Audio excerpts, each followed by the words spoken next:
My train. My train jumps your coach.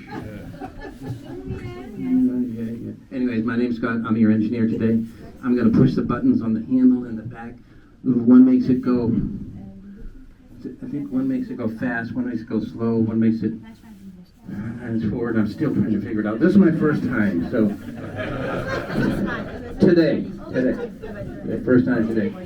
I'll figure it out. And if we just come to a complete, I don't know, nothing will happen.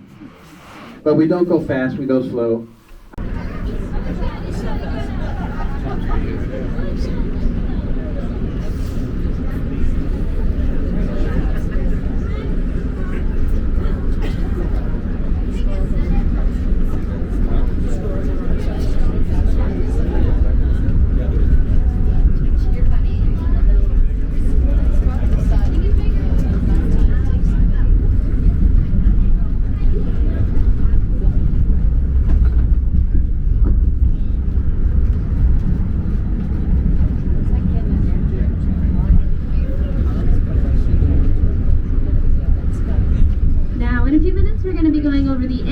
River, and this is a special river because it starts near the summit of Mount Washington called the Lakes of the Clouds.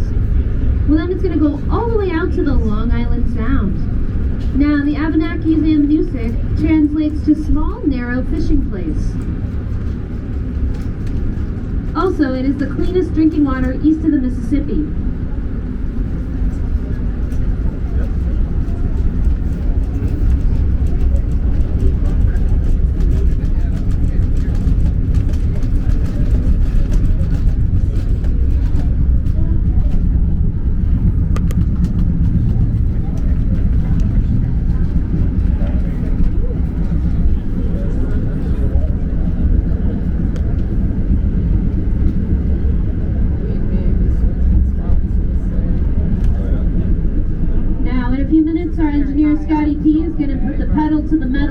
Now hold on tight because we're going to go our maximum speed of 5 miles per hour.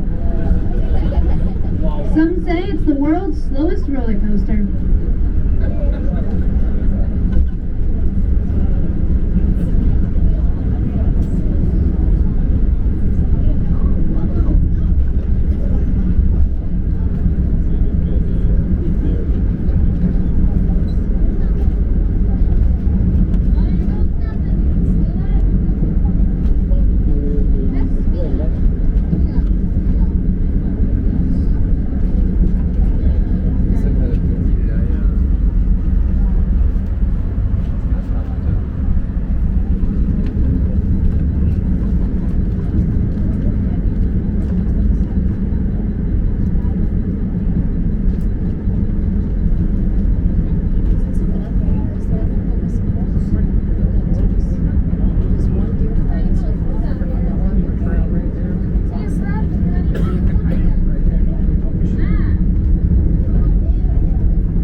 Did you feel that giant burst of acceleration?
Could you see if the button is pushed up?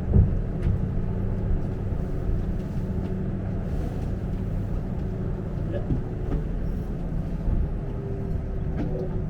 Okay. Guess we don't have a microphone going back.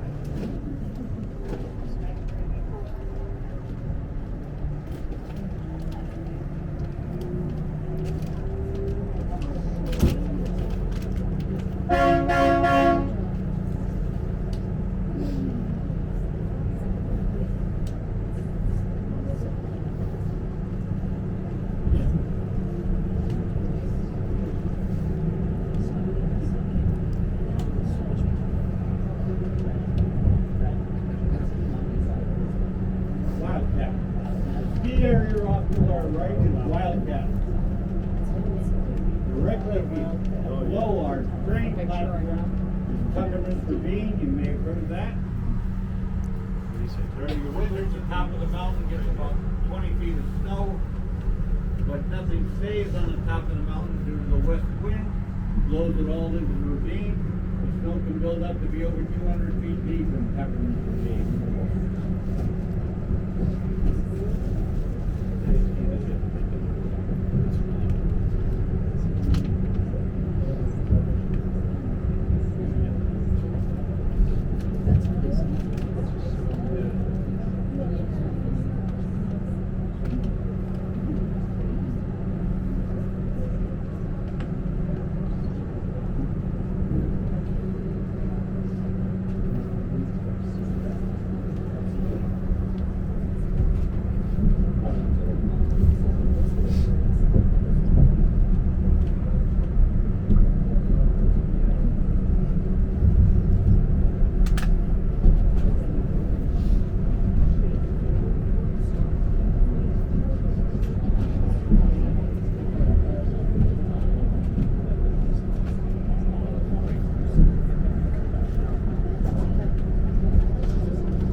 When we're on the top of the mountain, the radio tower is right there. From time to time, we pick up the local radio station. Our engineers may or may not turn off the mic. Again, my name is Fred. On the way down the mountain, I'll try to point out a few things you might not have been able to see on the way up.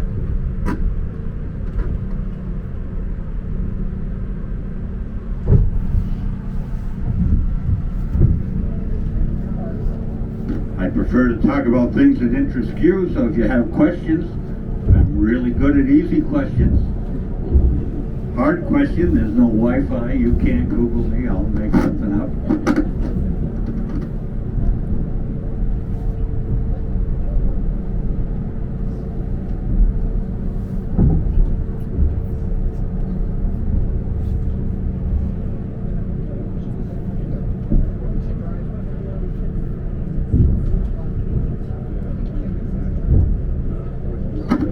I do apologize for the weather. We can't control it. You had temperatures in the high 30s, wind chill in the low 30s. A couple miles of visibility when you through the haze clouds. If it cleared up at all, you had a little better than that. The wind's only blowing about 25, 30 miles an hour. Last week, the wind was blowing closer to 65 miles an hour. Wind chill factor was 9 degrees, a little bit of sleet and freezing rain. Those folks got to enjoy the real Mount Washington. I'm sorry you missed it.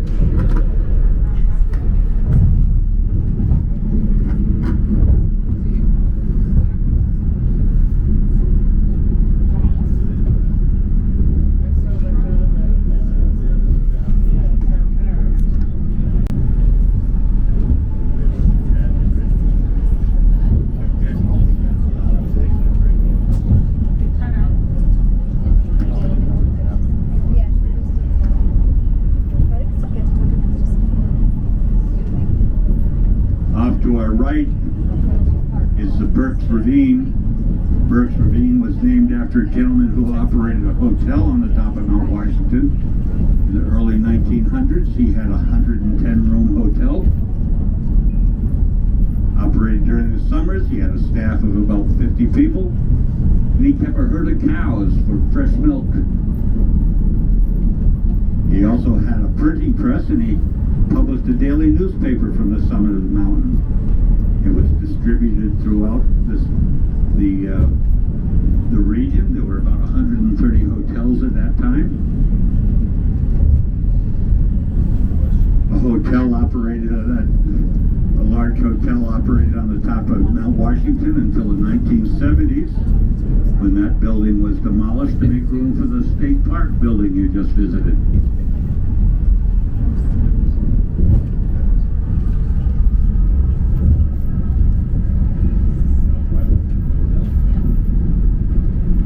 Looking ahead, you can see the Mount Washington Hotel on the right side, and in a few moments we'll be able to see it from the left side. That building is reported to have 1,000 doorways, 10,000 windows, and 1 resident ghost.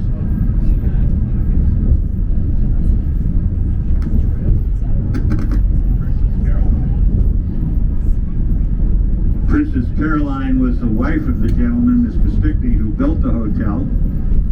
Stickney died the year after the hotel was completed. Mrs. Stickney remarried a French prince and became Princess Caroline. I believe her room was 325 and is supposed to be haunted. The hotel was built in 1902 to be the summer playground for the rich and famous, Rockefellers, Astors, and such. It's also famous for just after World War II, the Bretton Woods Accord was signed at the Mount Washington.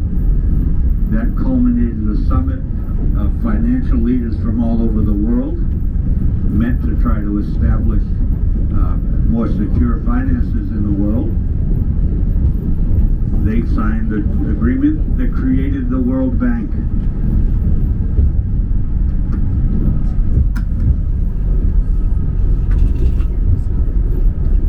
Looking straight out to the right, you're looking about due west. That is Route 2, US Route 2 that you can see. Begins in the state of Maine, at the coast of the Atlantic Ocean. Goes across the top of the country, ends up in the state of Oregon at the Pacific Ocean.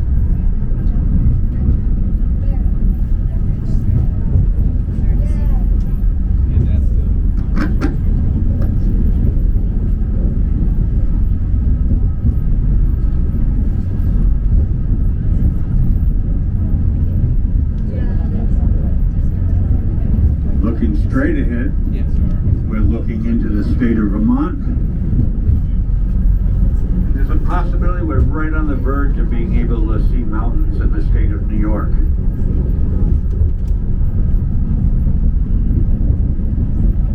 The last few weeks we've had a great deal of haze. There's still a bit of haze there. That's the smoke from the wildfires up in Canada.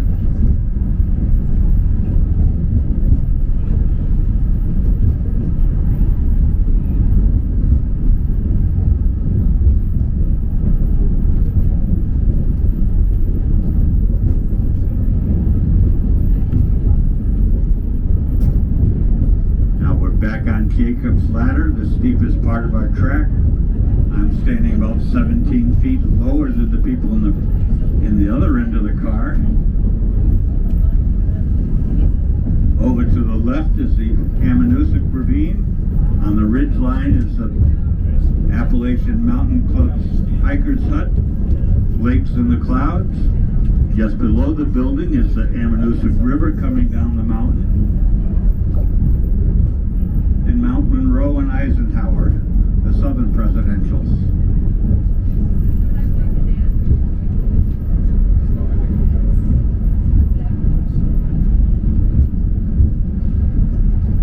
Now the Jacob's Ladder Trestle is a source of our oldest tradition here on the Cog Railway. Once that trestle was completed in 1868, it was the highest trestle in the world, the steepest trestle at the time. It's still the second steepest piece of track anywhere in the world. As the engineer came up the mountain, the first engineer that assigned to take a train across the trestle, the higher up he got, the more nervous he got, started to wonder just how much of an honor it was to be the first.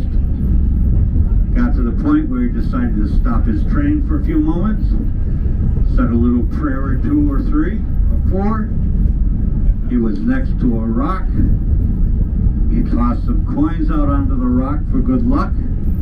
He made it up and down without any problem. Ever since then, every time an engineer gets qualified, his first solo run up the mountain, he stops at this same rock, and if you look off to the left, you'll see Penny Rock. Over 160 years worth of coins sitting out here, minus the one the wind's blown off.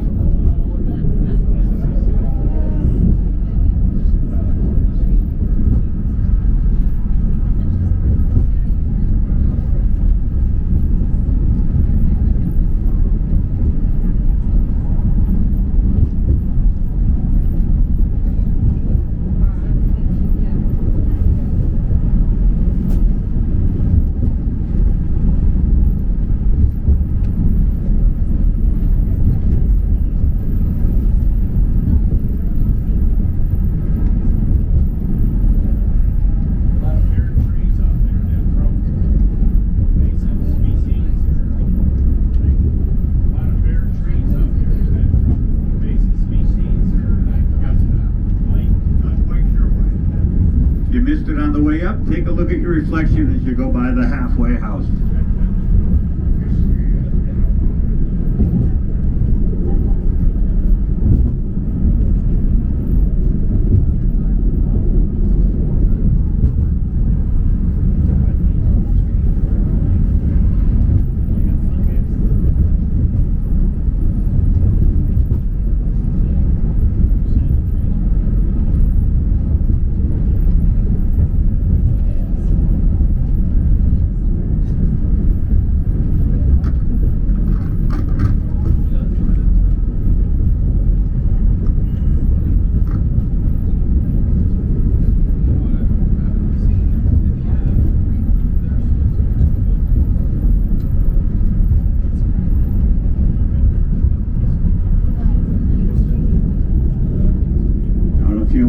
We'll be at the upper Wombat switch.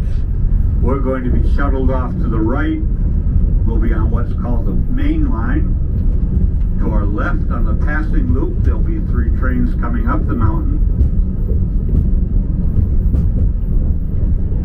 There's always someone a little apprehensive coming up the mountain, so when we pass the trains, if you could give them a big smile, wave, let them know you made it to the top and back this far, their chances are good.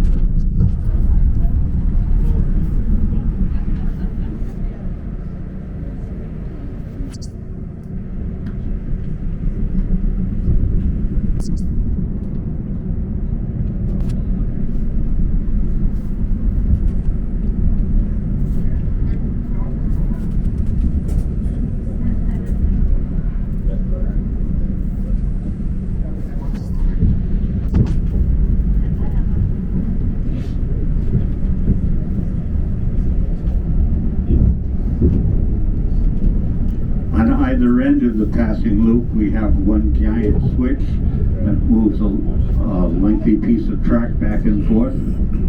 A small building off to the side houses the electrical for the switch.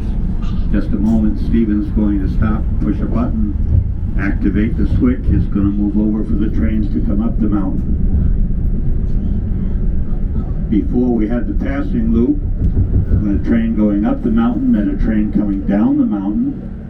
The uphill train had to stop, physically move 9 pieces of track, pull off onto a siding. move the 9 pieces of track back in line so the train could come down the hill.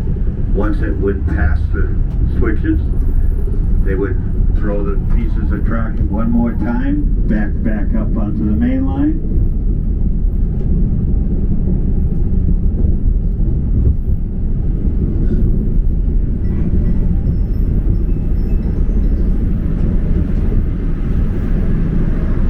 Once they got back on main line, throw the switches again and they could go up the mountain.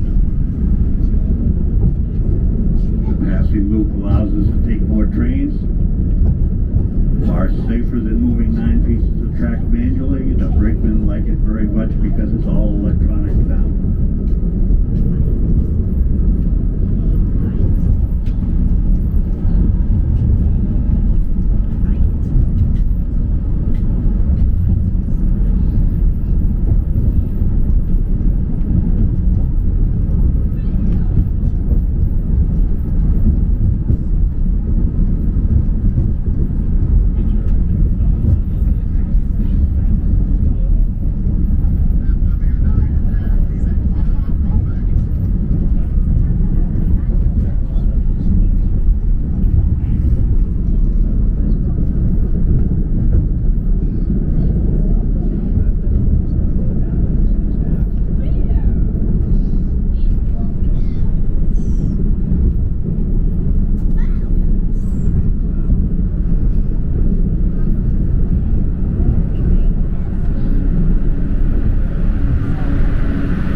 Approaching our Wamba platforms.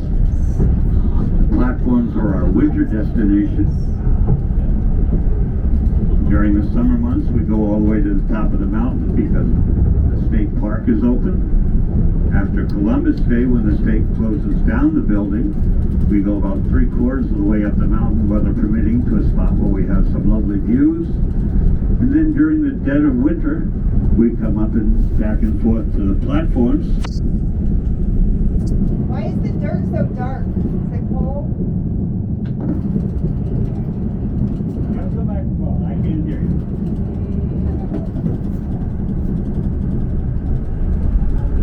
It's okay.